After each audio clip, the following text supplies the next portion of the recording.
સુરત જિલ્લામાં આવેલા માંગરોળ તાલુકાના ધોળીકોઈ ગામમાં દીપડાના આતંકથી ગ્રામજનોમાં ભારે ભયનો માહોલ સર્જાયો છે। ગામના રહેવાસી હરીશભાઈ મોદીના ખેતરમાં બાંધેલી ગીર જાતની ગાયનો દીપડાએ શિકાર કરતા આ ઘટના સમગ્ર વિસ્તારમાં ચિંતા અને ગભરાટનું કારણ બની ગઈ છે। પશુપાલકો અને ખેડૂતોમાં વધુ ભય વ્યાપ્યો છે।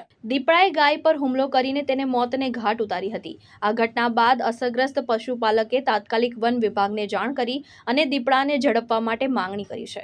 ગામ લોકોનો આક્ષેપ છે કે આ વિસ્તારમાં દીપડાનો આતંક છેલ્લા કેટલાક સમયથી વધતો જઈ રહ્યો છે। સ્થાનિક લોકોના જણાવ્યા મુજબ આ પહેલા પણ દીપડાએ અનેકવાર કૂતરાઓ, મરઘા અને વાછરડાઓનો શિકાર કર્યો છે, જેના કારણે પશુપાલકોને ભારે આર્થિક નુકસાન વેઠવું પડી રહ્યું છે। સતત વધતા હુમલાઓને કારણે લોકોમાં ભય એટલો વધી ગયો છે કે સાંજ બાદ ખેતરોમાં જવું કે પશુઓની દેખરેખ રાખવી મુશ્કેલ બની ગઈ છે। ગામ લોકોએ વન વિભાગ પાસે તાત્કાલિક પગલાં લેવા, દીપડાને પકડવા માટે પાંજરા મૂકવા અને વિસ્તારમાં પેટ્રોલિંગ વધારવાની માંગ કરી છે અને સાથે જ પશુપાલકોને સુરક્ષા અને વળતર અંગે પણ યોગ્ય વ્યવસ્થા કરવાની માંગ ઉઠી છે। સંતોષ મૈસુરિયા, દ્રષ્ટિકોણ ન્યૂઝ, માંગરોળ, સુરત।